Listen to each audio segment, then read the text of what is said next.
Here's Richie Hearn. Boy, what a great run he's had. The plan all along was to go to IndyCar. We turn our attention to the 11 rows of three. When they started singing the national anthem, like even now, I get goosebumps. It was just amazing. It's a battle for fourth place now, and Hearn's beginning to reel him in. We were going to go to CART. You know, we were switching over, and the IRL really kind of hated us. You know, we were getting threats, like physical threats from teams. Richie Hearn on a long, tough day at the brand new Las Vegas Speedway takes the checkered flag, takes the victory for John Delipopa. Yeah, it was a good send-off. It was a good way to finish our time in the IRL, and then it was time to go play, with the big boys. On board, Richie Hearn just took a gear as he closes up behind Gilles de Ferran. I reached 251 going into turn 1 that year, and seeing that number on my dash, I still talk about it to this day. Like, I was like, I'm not so sure about this. Car in trouble. It's Richie Hearn over on the backside of this track. I went into the medical unit. I was really just trying to catch my breath, and I remember sitting there watching the races restarting. They got the TV on, and Greg Moore did the exact same thing I did. All right, welcome to Open Wheel Rewind. I'm your host, Ryan Notoff, and my guest today is the 1995 Toyota Atlantics champion. He was the 1996 Co-Rookie of the Year at the Indianapolis Motor Speedway for the Indy 500. He won the inaugural IndyCar race at the Las Vegas Motor Speedway, and he's a multi-time pole winner. So Richie Hearn, I'm really excited and just looking forward to chatting with you here today. So thanks for making time. Yeah, thank you for having me. Yeah, no, my pleasure. Hey, wanted to start out talking about your background a little bit. As I understand it, your parents were actually both racers, and your mom raced when she was pregnant with you. What's the origin story there? Yeah, it's a pretty funny story. So I grew up in Southern California, and my dad and my mom both, shared a Corvette. My mom didn't really do wheel to wheel. They did like solo 2 stuff. And I got a cool picture of my mom in an open cockpit 67 Corvette with a pink scarf. And she did race it until the seatbelts wouldn't fit anymore. I think the rules were a little looser back then, but kind of just grew up around it. And and as soon as I was old enough to get a go-kart, I got one. Nice. And after go-karting, I understand that you actually found your way to a racing school in France, which to me, going from California to Southern France seems a little bit unconventional. How did that happen? So yeah, I think the school still exists, but there was a very prestigious school called Winfield. They basically, it was a driving school to begin with. So anybody can go take the school, and that they also had a competition part of it where if you won that competition, you would get a fully funded ride in the French Formula Renault series. Up until that point, only one American and won it. That was Ron Emick. And I was about 17 or 18 and kind of getting to the point where I should be trying to look go into cars, but money is always an issue in that, and didn't really have any money. So I had a pool of guys that I raced with. They pulled some money together. I think it was about $5,000 to go take the school. And I went over there and take the school. And while you take the school, they are judging you a little bit. And then if they think you're, got some talent, they'll invite you back to the competition part. So I did pretty good in the school, and I went there with a couple of buddies, just kind of having fun, and it was fun. And then I went back for the competition part, and then I ended up basically winning it. And it was quite dramatic. There's a lot of things that happened with that. I got robbed the night before the competition, the finals. I got robbed in my room, so I spent half the night wandering around the streets of southern France looking for my passport. And, I had like a little bag with all my money. I lost everything. Showed up for the competition that morning, and it was raining. I'd never driven in the rain before, and I just sent it and ended up winning the whole thing. And it was a pretty big deal because, I was an outsider there, and, obviously they want their French drivers to win. But I got judged. It was more of a judge. It wasn't a race. and I got judged to win and ended up winning that. And honestly, my picture in the paper the next day was what I used to take to the embassy to get my passport so I can go home. It was my only form of ID, was that photo in the paper. And so the next year, that was like in November, and in January, I was flying off to France to go tackle that. And you guys would race at the same time or at some of the same Grand Prix as Formula One? Just one. We did the French Grand Prix. So my back then they had it was very regional. It wasn't so international as it is now. So they had the German Formula No series, the Italian, they had the French, and the English had theirs. And Magny-Cours was the host of the French Grand Prix, so I got to race in front of them, and we basically just raced in France. So I didn't venture outside of France. But that was a big moment. That was cool. I enjoyed that. What year is that? Like 92, 93? That was 91, I believe. 1991. Yes, 1991.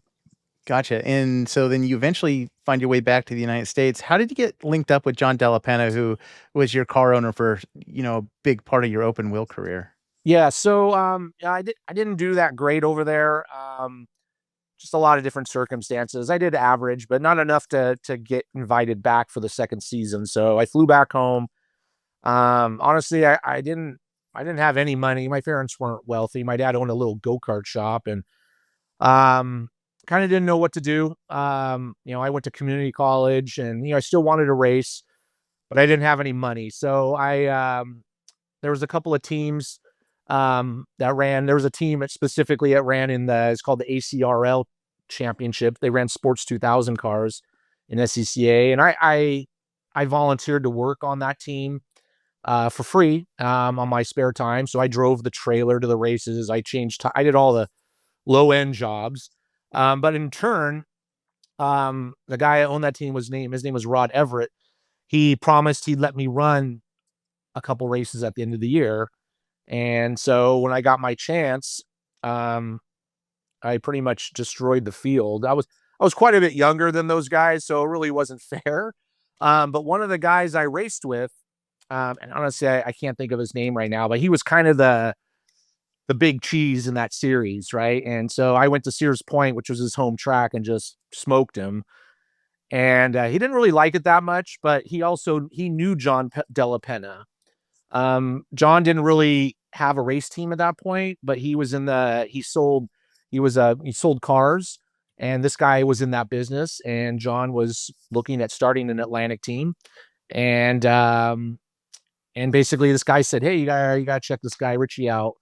And and John he invited a couple of drivers to try out for his team. He had the funding and everything. And I was one of those drivers and went to Sears Point and basically broke the track record, and that was basically how it all started. Yeah, and I think you were in Atlantics for 2 years. You won the championship in 1995, racing against the likes of Patrick Carpentier and others. And John Delipopa, as you mentioned, new car owner. How did you guys make the decision? Because at that point, right, IndyCar was heading into a split, and it was heading there for a while. So in 1996, you had the Indy Racing League, and then you also had CART. You raced in both in 1996, but you raced essentially the whole series for 1996 in the Indy Racing League. How did you guys make that decision? So, my first year in Atlantics in '94, we were partnered up with this lady, Peggy Haas, Lynx Racing, and she was just a wealthy lady who she's part of the Levi Strauss heirs. And anyways, we did okay, but her and John really clashed personality wise, and he wanted to split from that and do his own team. So during that year, he met Ron Burkle, who was the owner of Food for Less at the time, and kind of got a group of people together and put together the money to run our own team. That was in '95, and that's why it was just Food for Less and whatnot. But the plan all along was to go to IndyCar. That was kind of like giving them a little taste of this, and then they would want to put the money together to go full-blown IndyCar racing in '96. Obviously, we did really well. We won the championship. But the jump from Atlantics to CART budget wise was a lot. We're talking like, $1 million, 750 for a champion for Atlantics to probably $6 or $7 million. As kind of weird was the IRL, it kind of really timed out really well for us because now the IRL came around and offered the other series at a much lower price because they ran 95 cars from CART, right? They didn't have their own cars at the time. And they also had the Indy 500, which obviously is the big one. Everybody wants to be part of the Indy 500. And so, the IRL was only 5 races that year for their season. So it really wasn't a big leap for us to get our sponsors to pony up, 3 or 4 million. We were able to buy used equipment. We bought our cars, I think, from Walker Racing. So, everything's at a discounted level, and it allowed us as a small team to, kind of just dip your toe into it a little bit without going full in. And it worked out really well. Obviously, I finished 3rd at Indy that year. I won Las Vegas. I qualified on the pole at New Hampshire. We had a good run. But it allowed us to get our sponsors excited. That finishing 3rd at Indy was really the key thing. They got so pumped, and it allowed them to go, okay, let's go to CART. We always wanted to be in CART. My background, John's background, even Food for Less, which was Ralph's, they're based in Southern California, the Long Beach Grand Prix. That was where we always wanted to be. And so that was always the plan. The plan was never to be in IRL. It just allowed us to kind of dip our toe into it.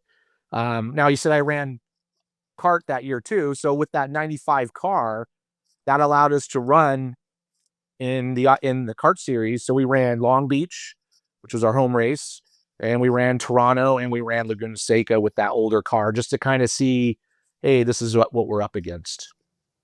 Yeah, that's actually my next question. So, because you did run both series, you mentioned you're running the 95. I think it was a Renard.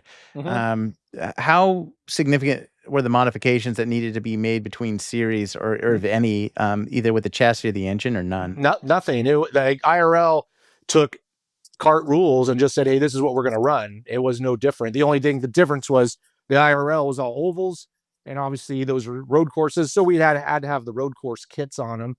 But other than that, it was all the same. It really same tires, same engines, nothing was different. So it was a really slick way to kind of transition into it. And that's why, like in the Las Vegas race that I won out here, Robbie Gordon came and ran Las Vegas because their season was over. And they like, hey, let's go try to steal some money from these guys. And that's why he was able to run that with his older cars too. So it was really seamless transition.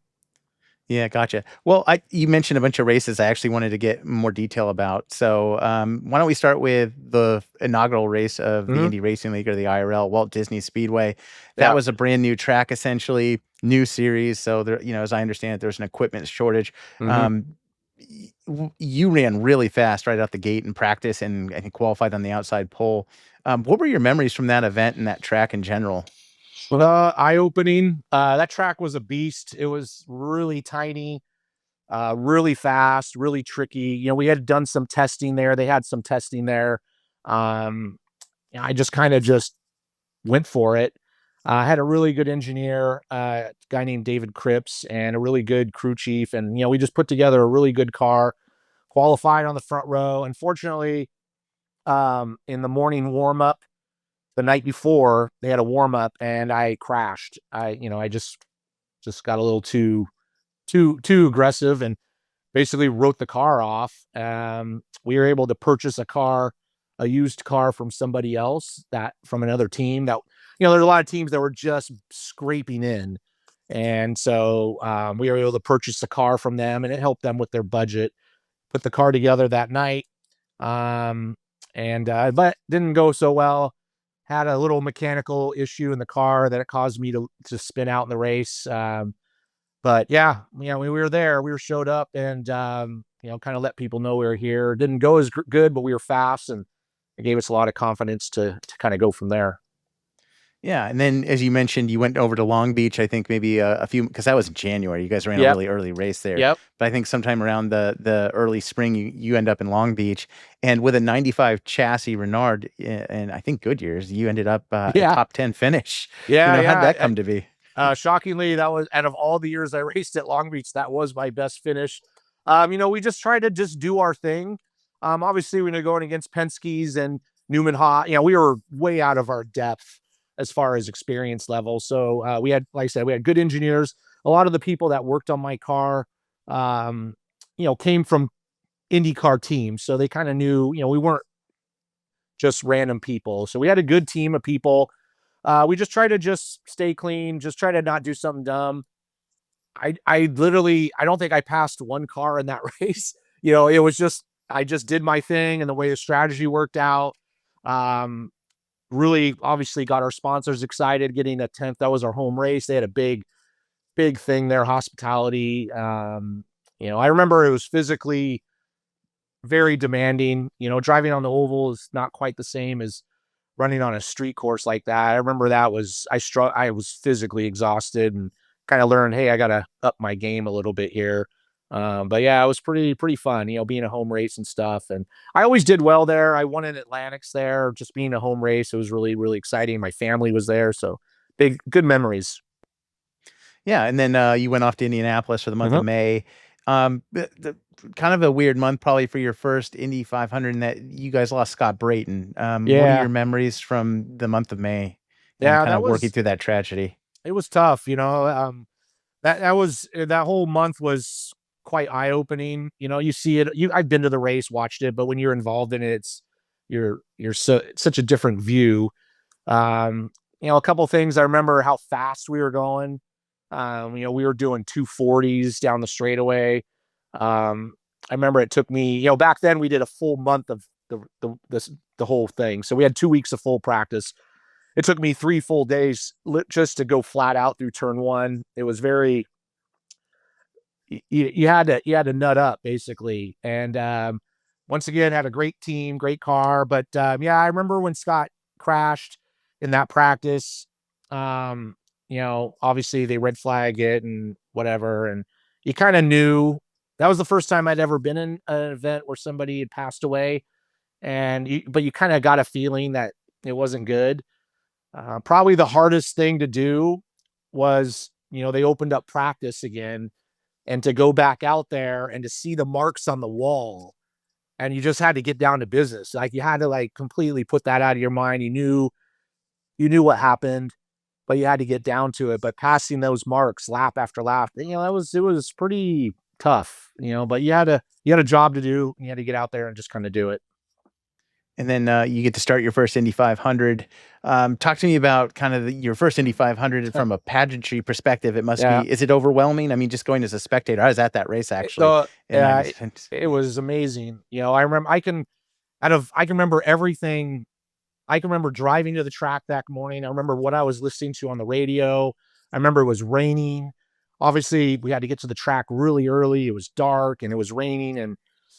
And what's hard, I think, too, is that there's no track time.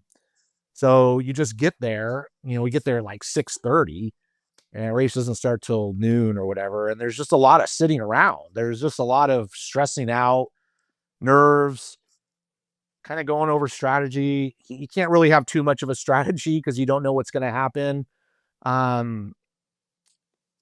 Kind of from that point to getting the car is a little bit of a blur, but I remember sitting in the car, and it's the first time all month that, the stands are full.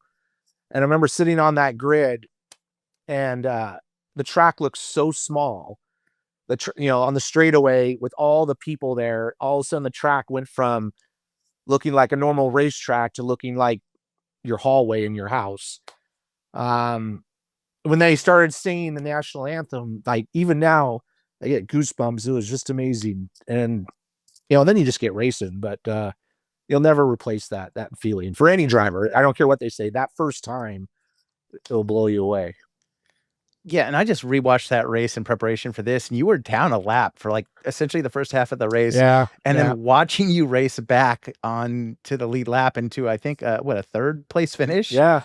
So Pretty scary wreck too that I think you avoided Scott Harrington and Lynn yeah. St. James. Yeah. So, the funny part about that is, Scott Harrington wrecked his car in practice, and he bought our used car, our backup car. So when you watch the race, they didn't have time to change it looks just like my car. And so at the start of the race, he crashes, and I just reacted. I had to go down basically the warm-up lane. But the race kind of played itself out. It took a while for me to kind of get my bearings. It was really tough in traffic, just hadn't done that type of thing before. So I just tried to kind of stay alive. And, but the first pit stop, I came to, the crowd is so loud there that you can't even hear your own engine. So I'm sitting there doing the pit stop, it's idling, but the crowd is so loud cheering for whatever's going on. I stalled it. I went to go, and that's what put me at the lap down. So it was under green, and obviously it got going again, and I put myself a lap down, but we just had an incredible car, and I was able to race my way to the front and actually pass the leader under green and then get back up on the lead lap. It was the last 20 laps of that race for me was balls out. I was not lifting. The car was so good. Probably had the car to win, just the way the circumstances worked out. We were on a different fuel strategy. I know Scott Goodyear and Buddy Lazier, obviously first and second, they weren't going to make it on fuel. I was. And so, I had enough fuel. I was running full rich, full boost, and I was just trying to catch up. But then Scott Goodyear spun out right near the end, full course yellow, and allowed those guys to save enough fuel. Unfortunately for me, there was about 12 cars between them and me. And I just didn't have enough time to catch up. I just didn't have enough time to catch up. So it was a great race. I'll tell you what, I passed Roberto. Roberto Guerrero was running third. And he was running with a couple of guys, and the pass I made on Roberto Guerrero, I'll never forget. I caught up to him down the straightaway, and he went to the inside, and I just decided I am not lifting. I am going around the outside. And I just remember just doing it and got into third. Luck me have it, that was when they had that big wreck. Yep. Coming off the corner, and that was who I was racing with. I would have been in that wreck if I hadn't have gotten past that. It's just the way things work out. But amazing experience. Yeah. Yeah. And I was at that race, and I remember watching you guys take a photo, about 20 minutes after it ended, the team celebrating. That was because I was like in 6th or 7th grade. And as I was walking out, I remember that watching you guys take that photo. And you mentioned Las Vegas, right? So you go to Las Vegas and obviously win the inaugural, I think, IndyCar race there. And as you mentioned, you raced against Robbie Gordon. Yeah. Kind of a wild race. What are your memories from that one? Yeah, it was pretty wild. The track was a little different than it is now. It was a little bit flatter, not so Texas style. It was more like Chicagoland style, if you want to put it that way. And but typical, September Vegas weather, hot, super windy, dusty. There's a lot of stuff going on in that race. We kind of announced at that race that we were going to go to CART. We were switching over, and the IRL really kind of hated us. We were getting threats, like physical threats from teams. It was really like, I don't know, they just hated us. It was our plan all along. But and then Robbie Gordon came over. Obviously, he was kind of bragging about, hey, they're going to come because they paid $100,000 to win that race, and we're going to see easy money and stuff like that. And just had a great race. A lot of people crashed because of the wind. Once again, had a great car. That was when Johnny O'Connell flipped on the front straightaway. They red flagged the race. Luck plays so much a part in racing. So I got a flat tire going through his debris, and fortunately, they red flagged the race, allowed me to change my tire. And yeah, just had a great time. I had a massive party that night. I remember the party. Yeah, it was a good time. I actually moved to Vegas really because of that win. I right after that I moved from California to Vegas and kind of been in this area. I'm not in Vegas now, but in this area now since then. But yeah, it was a good send off. It was a good way to finish our time in the IRL, and then it was time to go play with the big boys. Yeah, and that was kind of leading into my next question. You kind of touched on the team had always wanted to race in CART. Essentially, I think one of the things you guys did, you moved from that '95 Renard, but you bought I think you guys moved to a Lola chassis. Yeah. What was the decision there? Why didn't you stick with Renard, which at that point had a pretty dominant which we should season? have. Yeah. Back then, CART was amazing back then. I mean, IndyCar is great. The competition's great, but I think the late 90s, most people will say that was probably the best era of CART. And a lot of it was just the diversity. You had 3 different chassis manufacturers. You had Lola, Swift, you had Renard, also Penske had his own car. You had 5 different engine manufacturers, right? You had Ford, Chevy, Mercedes, Honda, Toyota, maybe 4. Toyota wasn't quite there yet. And you had 2 tire manufacturers. You had Goodyear and Firestone.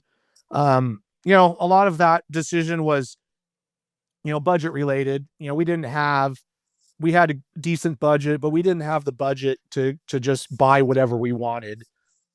That winter we went over to Europe, myself and John and my engineer David, and we went to Renard, we went to Lola, kind of visited factories. Lola was trying to get their foothold. Obviously Renard was dominating, and Lola was trying to get their foothold into it, and it basically offered a deal we couldn't refuse, to take those cars and just help develop it.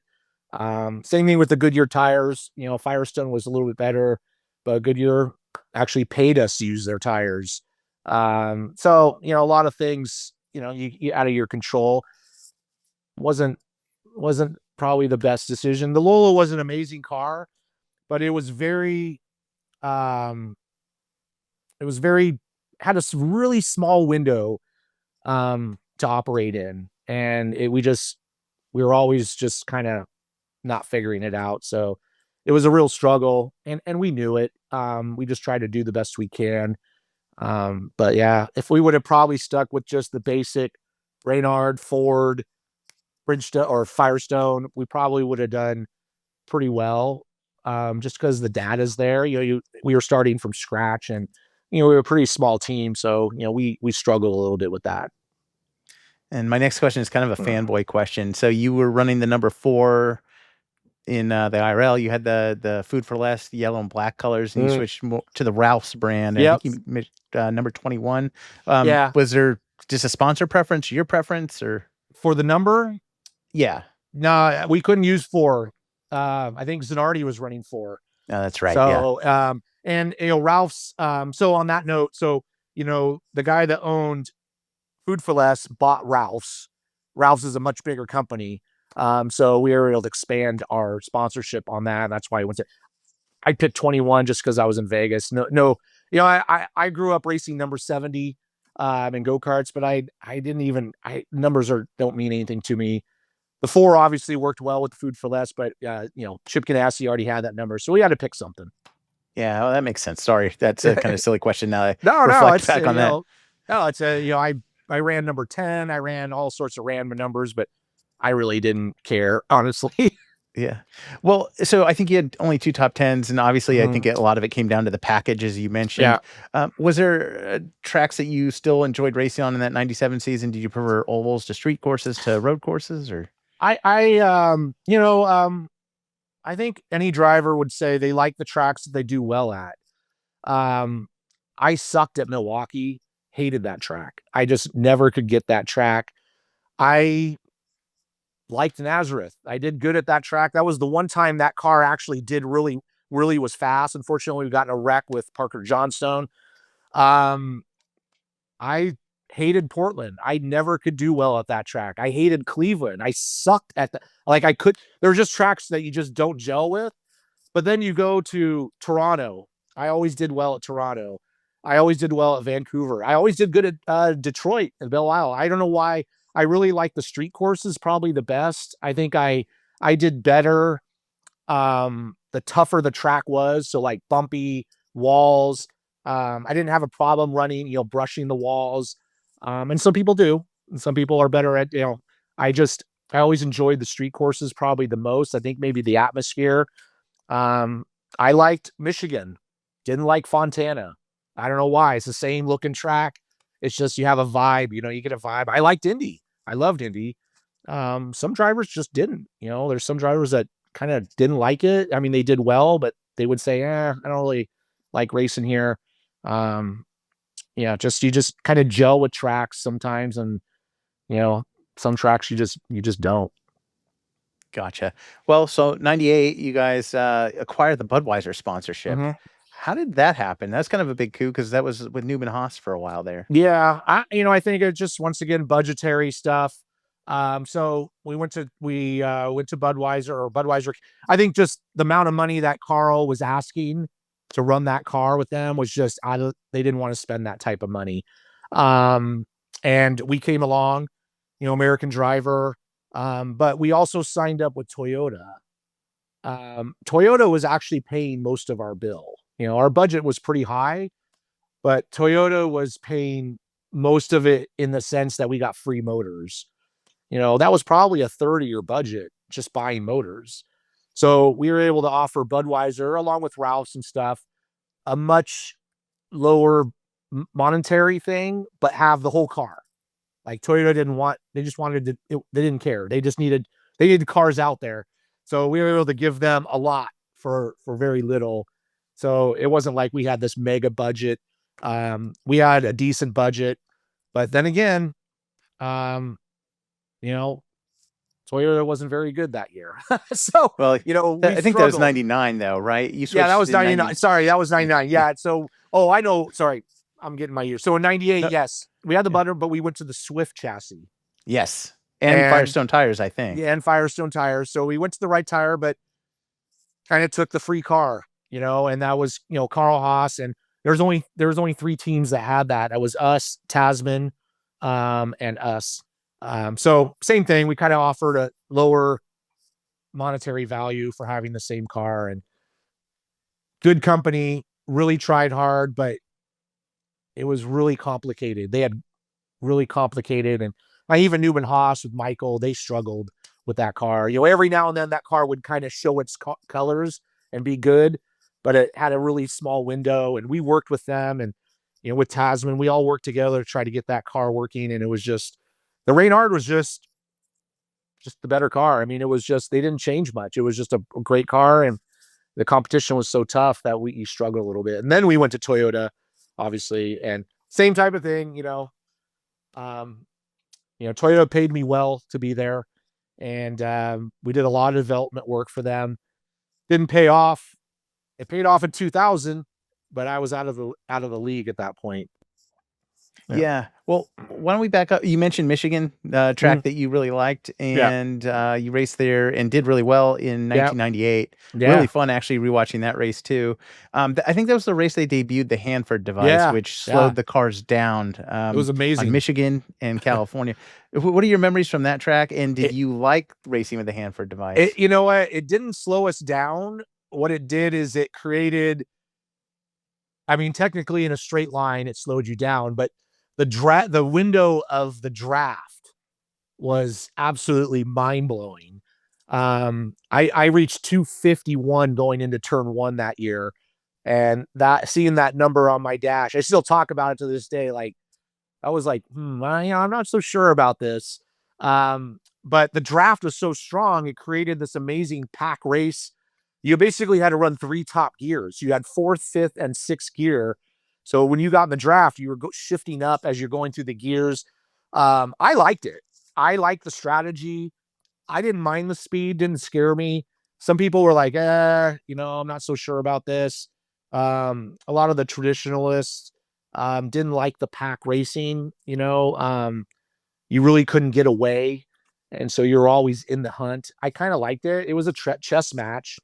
Finished well that year. I really, it was a good race. I was, the Swift worked well that year. It was interesting. I think a lot of people liked it and a lot of people didn't. It kind of changed the nature of, what IndyCar racing was. Back then, IndyCar racing really wasn't that pack racing type of thing. And this kind of made it to what it is now. And it kind of, the traditionalists probably didn't like it so much, but it was exciting. That's for sure. Yeah, for sure. And you already touched on the switch to Toyota in 1999. Yeah. So I think a bit of a rough season because that Toyota engine was not the best for a lot of folks. Yeah. Did want to talk to you about your last race in CART, obviously the 1999 Fontana, California race that lost Greg Moore. Just prior to losing Greg Moore, you had, from a layman's eye, you had a very similar looking accident in the same turn just laps prior. Exactly the same, yeah. Can you talk to me about that and just your feelings? Is it eerie even looking back on that? Absolutely. That's kind of when I decided, and you know what, when it's your time, it's your time. You can't worry about it. So obviously, very fast track, very fast race. The draft was really strong. I remember coming off of turn 2 and I was a little bit low trying to stay in clean air, and the thing just kind of hooked on me coming off the corner. Now back then that whole inside area wasn't paved. It was all grass, but then they had an access road for the emergency vehicles to get to the track. It was grass, road, grass, and then like a wall that came out about 45 degrees. I remember just losing the car. I mean, there's videos of it on YouTube.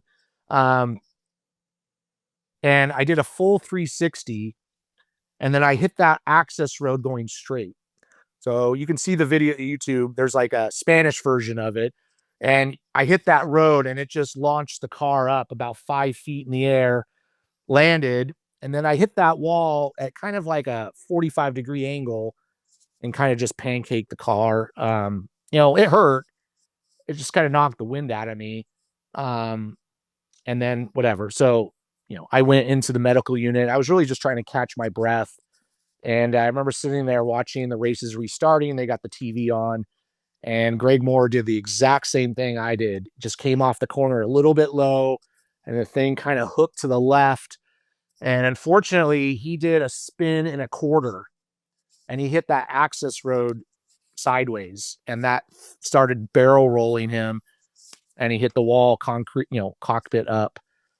I knew right then, like everybody in the medical unit took off, and I just got up and I just left. I just walked back to my chair. I knew right then it was bad. And, like I said, it's, I mean, you can't explain it, right? Why me and not him? It's just the way life works. And, I was sad. I got a tattoo on my ankle with his number on it. Great guy. He was getting ready to go to Penske. That's how Helio Castroneves became Helio Castroneves, because he wouldn't have had that ride. That would have been Greg's ride. Really sad. That was a rough one because he was such a great guy, way better than me. I was a good driver. He was a great driver, and just sad, really sad. It also, I think, marked your last race in CART. Did you know that you and John Delipopa were separating before that race, or was it a funding thing? Or that was like the end of our relationship right there. There's a lot of things that went on. So basically, that summer, I remember in Houston, we were at the Houston Grand Prix, and Budweiser wanted to sign on for, that was the end of our Budweiser sponsorship and that year, and they wanted to sign on, but not for very much money, because that was when they were doing the Dale Jr. thing. That was when Dale Jr. started with Budweiser. So obviously a lot of their money is, NASCAR was popular and whatever. Well, John didn't sign the contract thinking he could, I think he had some, irons in the fire. I don't know, whatever. Didn't tell me. And I signed a contract with him. Other reasons, we can go back earlier. We can talk about, that was the demise of my relationship with John. We can talk about that if you want a little bit later. But basically, It got to the end of the year, and at Houston, I remember him telling me that, I had just signed on with him for 2 more years, but letting me know we had no money. And so I didn't have a ride.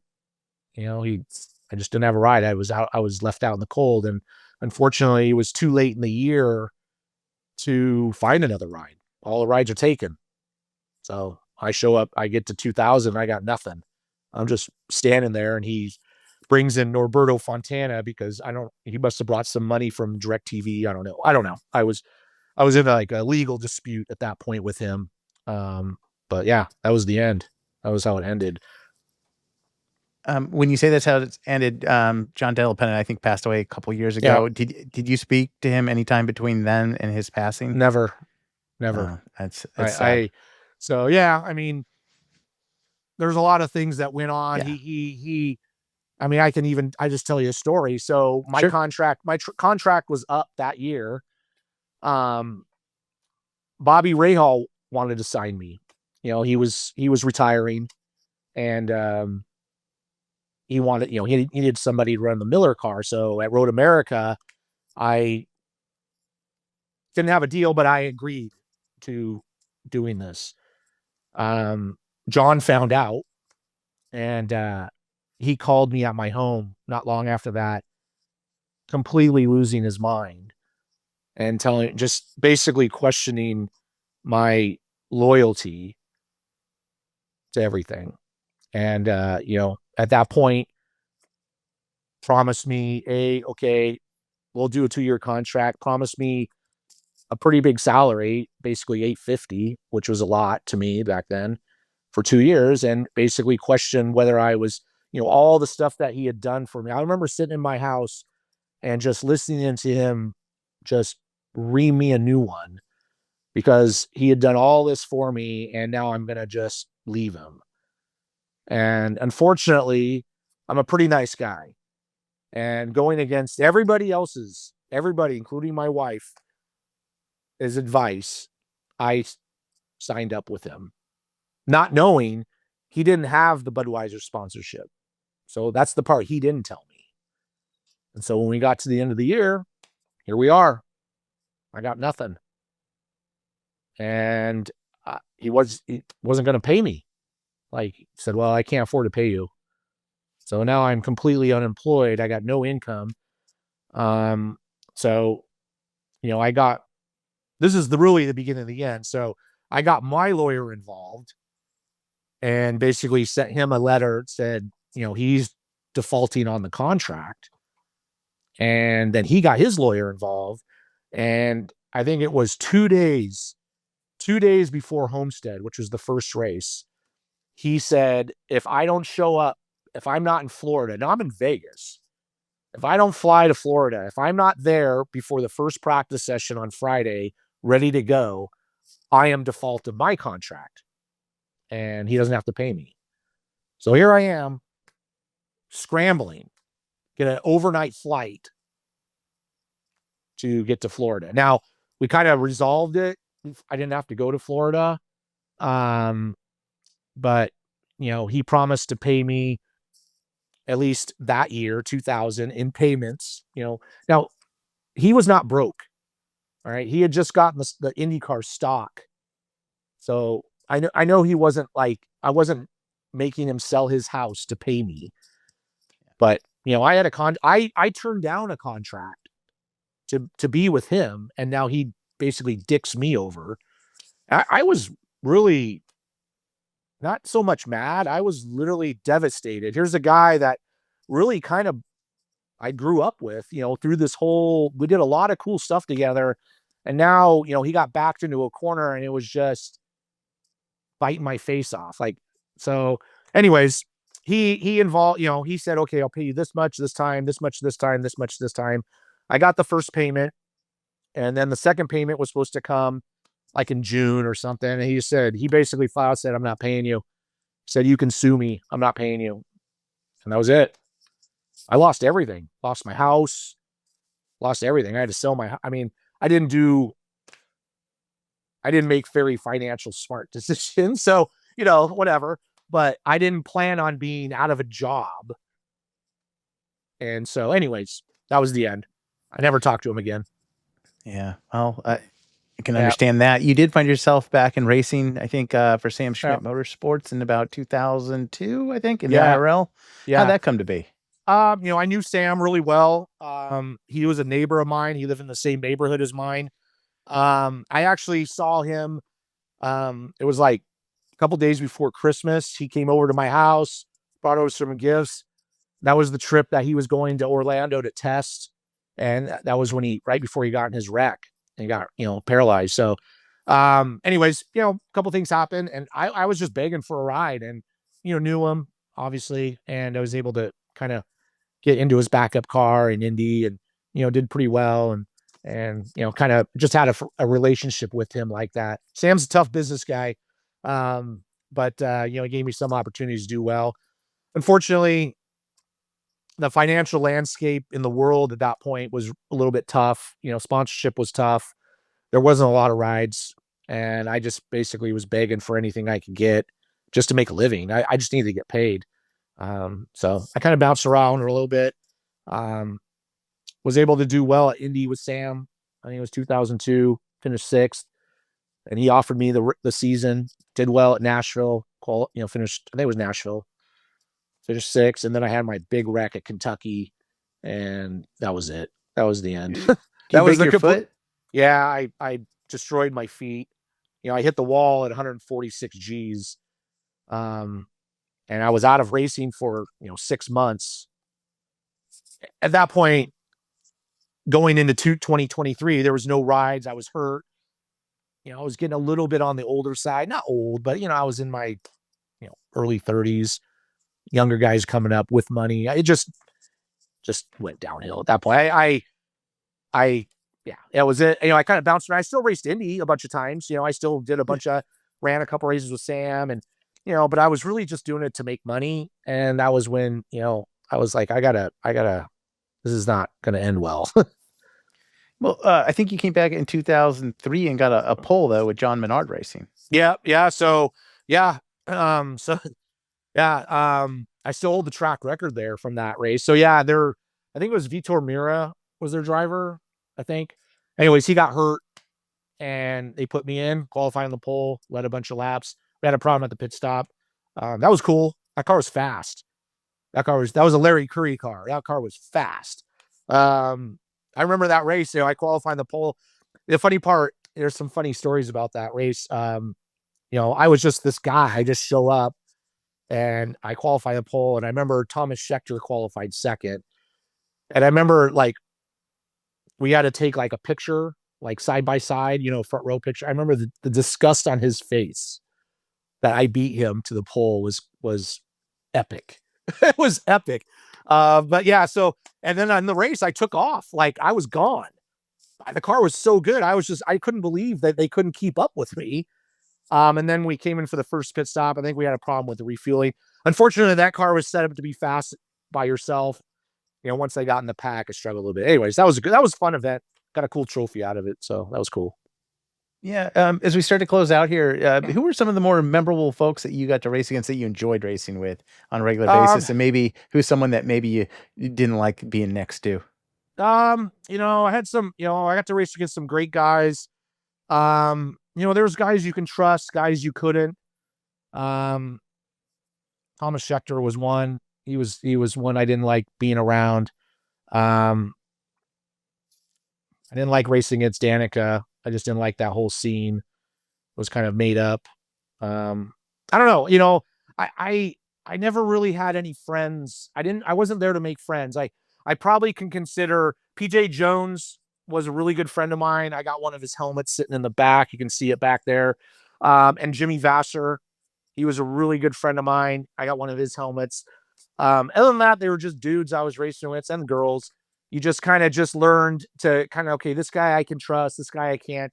Never really said, hey, I wanted to kick that guy's ass or something like that. But some dudes scared you. And some guys you can race like Jimmy and you could rub wheels and there was no ill intent. I don't really have anybody, where I was like, it's so long ago. I've kind of moved on, but I had some great times, some bad times too. Wouldn't trade it for the world. People ask me all the time if I would do it again. I would do it now. I said, no way. I have no desire to do that.